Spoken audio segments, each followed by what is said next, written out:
Les humains ont une capacité à s'adapter à des situations extrêmes. Comme Darwin l'a dit, le facteur le plus important pour survivre, ce n'est pas l'intelligence ou la force, mais l'adaptabilité. Le problème est qu'il existe des personnes qui ne connaissent pas la limite à ce terme. Cachés derrière le prétexte de survie, surgit les actes les plus sordides. Et c'est justement ce qui est arrivé à notre protagoniste du jour.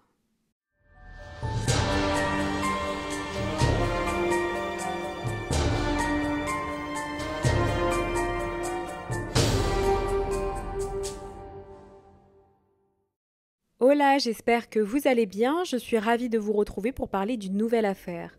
L'histoire que je vais vous raconter aujourd'hui est très étrange. Avant de commencer l'histoire, j'aimerais vous faire une demande pour m'encourager. Si vous appréciez mon travail, n'oubliez pas de liker, de vous abonner et d'activer la cloche des notifications.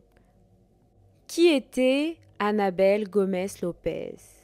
Pour être honnête, les médias disposent de peu d'informations la concernant. Ce qui est sûr, c'est qu'elle a toujours été une femme invisible pour la société. Mais nous allons nous focaliser sur ses actes qui l'ont rendue célèbre, mais non pas pour être des actes héroïques, mais pour avoir été digne des journaux policiers les plus sanglants du Mexique. Annabel est l'une des criminelles qui n'a fait que grandir les tristes statistiques de criminalité du pays. Malheureusement, le Mexique est un pays connu pour être très violent. D'ailleurs, Colima, une ville mexicaine, a été considérée la ville la plus dangereuse du monde en 2022. Et cet indice augmente graduellement et c'est dans ce contexte que nous rencontrons Annabel, une préparatrice de tamales. Elle vendait de la nourriture aux sorties du métro à Mexico. Le tamales est un plat typique de la gastronomie aztèque. À base de maïs cuit à la vapeur, ils peuvent être garnis de viande, de fromage, des fruits ou n'importe quelle préparation. Ils peuvent être sucrés ou salés, mais généralement les Mexicains mangent les tamales à base de viande. Ce que nous savons concernant Annabel, elle est née en 1974 et donc au moment des faits, elle avait 43 ans. Elle venait d'une famille de classe basse marquée par une vie de privation à cause de la situation économique précaire. Elle était vendeuse ambulante dans les rues infestées de marginaux à Mexico. Donc nous pouvons conclure qu'elle n'avait pas ou peu d'éducation. Si cela avait été le cas, elle aurait opté pour un emploi plus simple et plus honnête. Vous allez comprendre pourquoi je dis ça. Annabel se réveillait aux alentours de 4 heures du matin, et ce tous les jours de la semaine, et elle se rendait à la station Indios Verdes du métro. En arrivant sur place, elle s'installait dans un coin où elle montait son stand et elle vendait ses tamales. C'est ainsi qu'Annabel passait ses matinées et ses après-midi debout sous un fort soleil ou sous une pluie intense sans aucune protection. D'ailleurs, elle était connue par tout le monde, par tous ceux qui passaient par là, et d'après eux, sa nourriture était tout simplement délicieuse. Les consommateurs étaient attirés par l'odeur des tamales cuits par Annabel, et comme les gens étaient pressés de retourner au travail, ils ne la questionnaient pas sur les ingrédients qui composaient cette spécialité. Et ils dévoraient avec envie. Beaucoup considéraient les tamales d'Annabel comme étant le plat idéal pour leur déjeuner tellement ils trouvaient ça délicieux. Ils ont même précisé que la saveur de ces tamales était inégalable, en plus d'être moins chère. Nous savons tous pourquoi elle vendait ces tamales si peu chères, mais personne n'imaginait ce détail très important. Annabel pouvait vendre jusqu'à 100 tamales par jour, ce qui lui rapportait pas mal d'argent en tout cas, cela suffisait à lui garantir une vie quotidienne moyenne. Et durant des années, elle a vécu pratiquement dans l'anonymat jusqu'à ce qu'un jour sa vie va prendre un tournant où tout allait changer de manière drastique. Le 1er mars 2017, un jour comme un autre, le trafic était intense à Mexico et les gens étaient pressés pour arriver au travail sans être en retard. Annabel était également ce type de personne. Elle se levait tôt, comme d'habitude. Elle a rassemblé ses tamales dans ses sacs plastiques. Elle a fermé la porte de chez elle et elle s'est rendue à son lieu de vente. Un coin dans la station de métro pour une nouvelle journée de travail. Lorsqu'elle est arrivée sur place, elle a monté son stand avec l'aide de certains piétons qui la connaissaient et qui l'aidaient souvent. Ils la voyaient tous les jours sans interruption et ont fini par devenir ses meilleurs clients. La journée avait commencé avec succès, les tamales étaient consommés les uns derrière les autres. Cette journée était très calme et elle s'est terminée ainsi. Rien de particulier ne s'est produit ce jour-là, excepté un fait. Aux alentours de midi, lorsqu'une femme a appelé les urgences, elle a reporté avoir senti une odeur étrange qui aurait pu être du gaz qui rentrait par sa fenêtre. Elle a raconté que sa voisine était cuisinière et qu'elle vendait en extérieur et que cette matinée, cette odeur de gaz pouvait provenir de chez elle. Et que cela était très dangereux pour tous les voisins. Les pompiers ont rapidement été contactés et se sont rendus immédiatement chez la voisine qui les avait contactés. La voisine les attendait et les a conduits à la maison d'où elle pensait que cette odeur émanait. En se rapprochant de la maison, les pompiers ont détecté une odeur de gaz. Ils ont donc évacué tous les voisins avant qu'ils ne découvrent l'horreur. Les pompiers étaient très bien organisés, certains toquaient à la porte de voisins pour les évacuer et d'autres se sont rendus dans la maison d'Annabelle. Et comme nous le savons, elle était sur son stand en train de vendre ses tamales. Donc personne n'a répondu à la porte, mais il existe un protocole d'urgence qui permet aux pompiers d'entrer dans le domicile même en cas d'absence du propriétaire, s'il y a un risque pour la vie humaine. Les pompiers ont cassé la porte d'entrée d'Annabelle. À chaque pas qu'ils faisaient, ils sentaient que l'odeur du gaz augmentait jusqu'à ce qu'ils arrivent dans la cuisine et sont tombés sur un tuyau de gaz qui venait d'être changé. Et ce tuyau était abîmé, ce qui laissait le gaz s'échapper. Il s'agissait simplement d'un mauvais changement de tuyau, ce qui a immédiatement été réparé et en peu de temps l'odeur du gaz a complètement disparu. Mais une autre odeur a surgi et a surpris le groupe de pompiers qui se trouvait sur place. Ils se regardaient pour comprendre, mais aucun ne savait de quoi il s'agissait. C'était une odeur particulière qui venait à leurs narines et qui trépassait leur masque de protection contre le gaz. À ce moment, ils se sont demandé si cela pouvait être de la nourriture périmée ou un animal mort dans un coin de la cuisine, ou bien un manque d'hygiène dans la maison. Donc les pompiers ont passé au peigne fin le domicile jusqu'à ce qu'ils trouvent d'où provenait cette terrible odeur.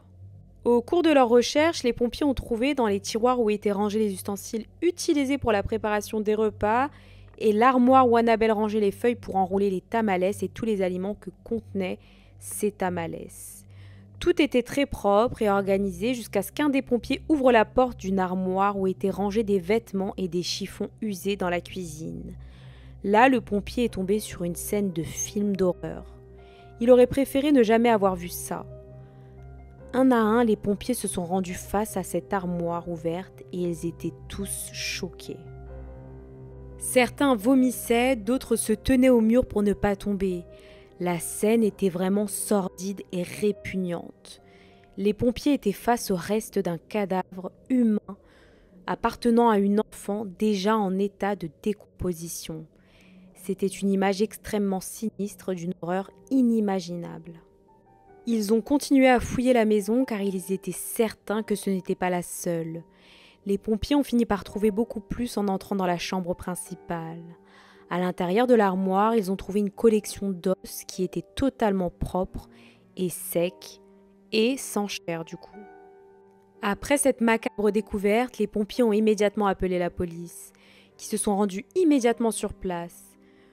Puis, ils ont listé tout ce qui a été trouvé dans la maison. Pendant ce temps, Annabelle ne se doutait de rien et elle continuait à vendre ses tamales sur son stand. Mais maintenant, tout le monde savait que ces tamales étaient faits à base de viande humaine. Les restes mortels trouvés dans la cuisine sont rapidement devenus des preuves. Cette affaire a rapidement été nommée comme étant des assassinats en série.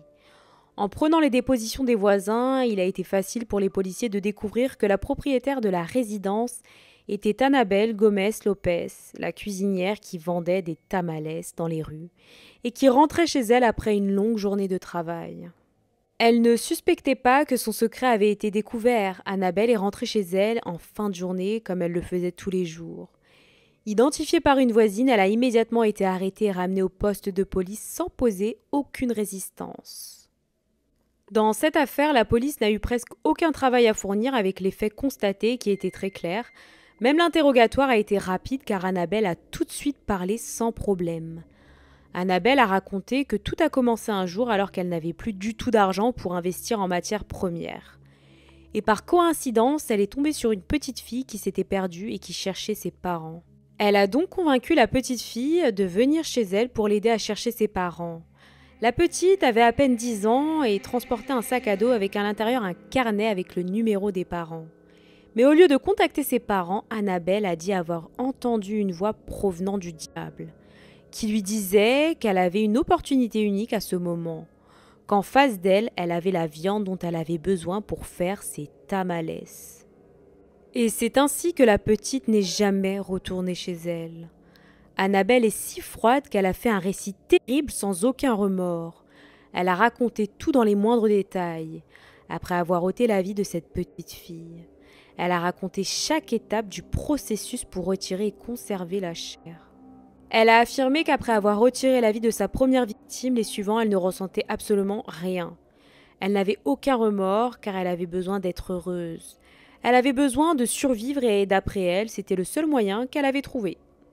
Avec la plus grande des froideurs du monde, elle a affirmé ce qui suit. La première était la plus difficile, les autres c'était simple. Ils m'ont attrapée à cause de ce maudit tuyau de gaz que j'avais changé. Fermez les guillemets. L'enquête n'a pas pu établir le nombre de victimes exact de la tueuse aux tamales. Elle est connue sous ce nom au Mexique. Mais il a été estimé qu'il y a eu 50 personnes victimes de cette barbare. Tout cela grâce à la quantité d'os retrouvés chez elle. En 2018, moins d'un an après l'arrestation, elle a été jugée et le juge l'a condamnée à 25 ans de prison pour homicide et danger pour la santé de ses clients, consommateurs de ces tamales à base de chair humaine. Les clients ne savaient pas ce qu'ils consommaient. Ils ne savaient pas qu'ils consommaient ce type de viande. Et comme tous les assassins qui deviennent connus, beaucoup de rumeurs découlent de ces affaires. L'une d'elles est qu'Annabelle n'a pas agi seule, qu'elle faisait partie d'un trafic de chair humaine dans le monde entier. Mais cela n'a jamais été prouvé. Un petit conseil, faites toujours attention où vous mangez et ne mangez pas n'importe où. Qu'avez-vous pensé de cette affaire? Connaissiez-vous cette affaire? Merci d'avoir regardé ma vidéo, n'hésitez pas à liker, vous abonner et à activer la cloche des notifications pour être alerté de la prochaine affaire.